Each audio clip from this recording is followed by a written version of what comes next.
Hello my fellow weebs and welcome back to Weeb Ramble, where we dive into pretty much anything I want because it's my channel.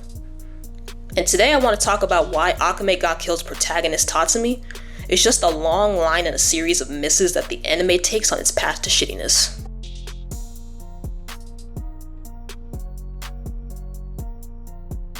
Let's start with the basics. Tatsumi is introduced to us as a young, idealistic boy who leaves his impoverished village to earn enough money by rising through the ranks of the Empire's army. It's your classic underdog story at the beginning that does seem to be changing when we see Tatsumi meet Arya and her parents, and when Tatsumi eventually meets Night Raid during their attack of Arya's home, which then leads to Tatsumi learning about the dark underbelly of the Empire. And we root for Tatsumi because his goals and optimism are relatable. But this is the problem. That's all there is to Tatsumi. As the story progresses, Tatsumi's initial motivations to save his village take a backseat and are immediately forgotten. And this wouldn't be that big of a problem, as saving your nation from a corrupt government is way more important and will probably benefit your impoverished village in the long run.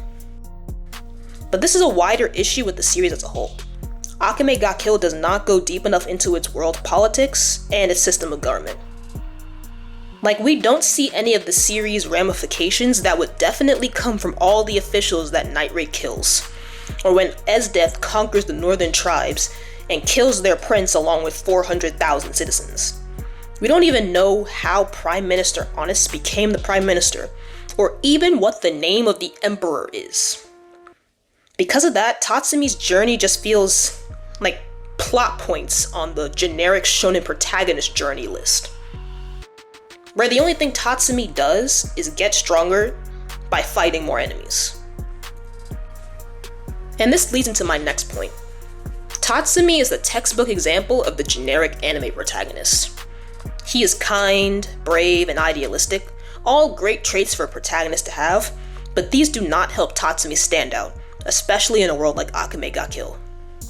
Compare him to Edward from Fullmetal Alchemist.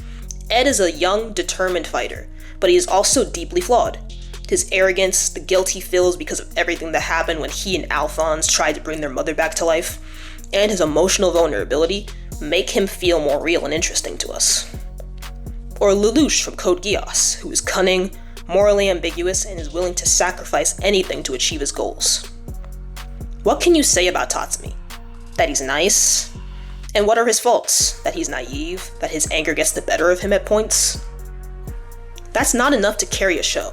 Tatsumi is not a character. He's a self-insert that the watcher can see themselves as because he has no discernible personality traits. He's a blank slate. And that just makes it boring to watch and to care about his struggles and progression. Another one of Tatsumi's problems is that he's completely overshadowed by the rest of the cast. Take Esdeath, for example. She's a powerhouse, both literally and figuratively. She's commanding, terrifying, charismatic, and a sadistic, bloodthirsty warrior. Her obsession with Tatsumi creates a lot of tension, but it also highlights how flat Tatsumi is by comparison.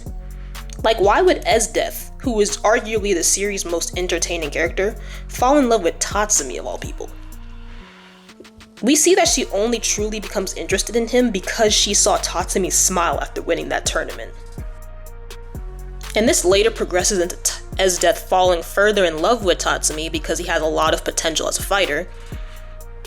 And because Tatsumi does not return her feelings, she sees this as him being hard to get, and because she sees this as a challenge to overcome like everything else in her life.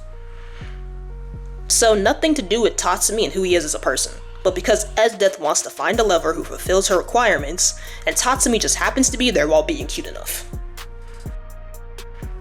Or how about Akame, the title character and the person who arguably should have been the protagonist? Don't believe me? Just read Akame Ga Kill 0, or Hinawa Ga Yuki, the prequel and sequel series respectively that either have Akame as the main character or as one of the main characters, because that's just how more compelling she is than Tatsumi. Akame's quiet guilt, relentless determination, morality, and her relationship with sister add layers to her character that make her very fascinating to watch.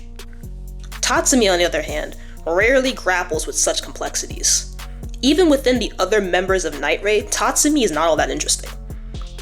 And in my opinion, they all have moments when they steal the spotlight, and it kind of just makes you wish just a little bit that the spotlight would stay on them, and that they would become the protagonist instead. Another reason why Tatsumi falls flat is his lack of meaningful growth. Like, yes, he does get physically stronger, and he holds his own in fights, along with mastering and Curcio, but does he get better emotionally, morally? Not at all. Think about it. A good protagonist is supposed to evolve over the course of the story. They're not supposed to remain the same from the moment you meet them to when you finally leave them behind. But Tatsumi never gets that kind of transformation. He starts the story as an idealistic kid, and while he becomes more determined and strong of will, his character doesn't deepen in any other significant way. Not with the truths that he learns about the world, not with the loss of so many friends and allies, and the big reason why I believe this is so is because he's supposed to be the self-insert character that people can imagine themselves sliding into the place of. He's not supposed to have any traits that make him different in any meaningful way, because how can you put yourself in his place if he has so many traits that make him his own person? And now let's talk about the anime's pacing, which definitely hurts Tatsumi even more. We all know that one of Akame Ga Kill's biggest criticism is how rushed the show, especially the second half, feels. This is because at the time the anime was airing, the manga was still releasing new chapters and the anime soon overtook the manga.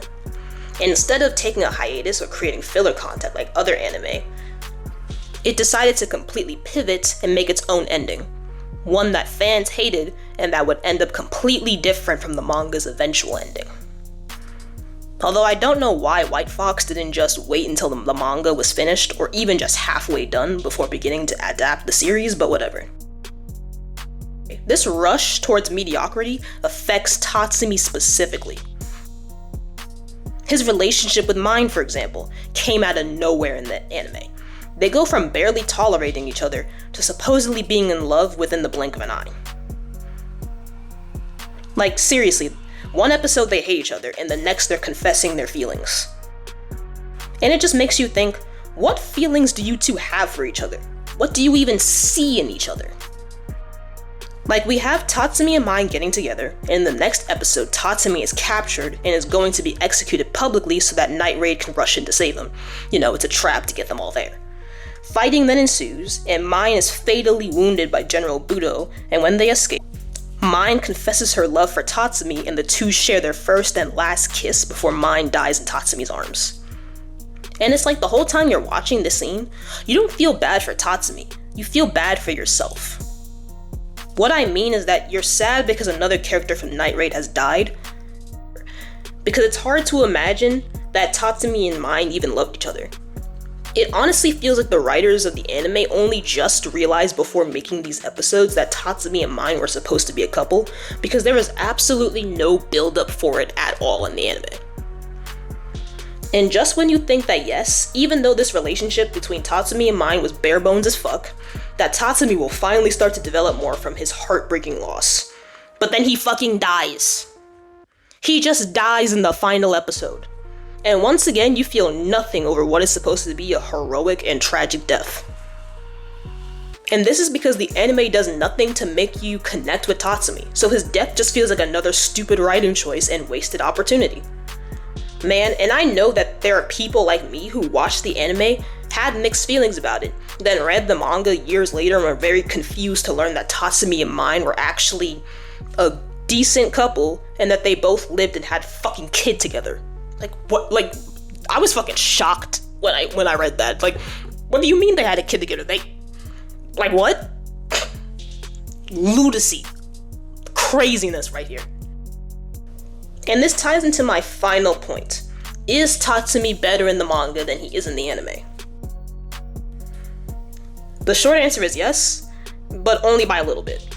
In the manga, Tatsumi does have more meaningful development. His relationship for Mine is given more time to grow, like I said earlier. And he does survive to the end of the story, unlike in the anime. His struggles with Curcio and his gradual transformation into a mature warrior and assassin do feel way more natural. That being said, even in the manga, he's still not the strongest protagonist. He's better written, but he still suffers from being overshadowed by the more interesting characters around him. And no, I will not apologize for that opinion. So is Tatsumi the worst protagonist ever? Not at all. But in a series like Akame Ga Kill, where the supporting cast is filled with dynamic, well-developed characters, Tatsumi just feels bland by comparison. The anime's rush, pacing, and focus on shock value and edginess only serve to make his weaknesses more apparent. If you want a better version of Tatsumi's character, I'd recommend checking out the manga. It doesn't fix all his issues, but it definitely handles his arc much better. If you enjoyed the chaos, don't forget to like and subscribe. Until next time, stay hyped, stay nerdy, and keep on rambling.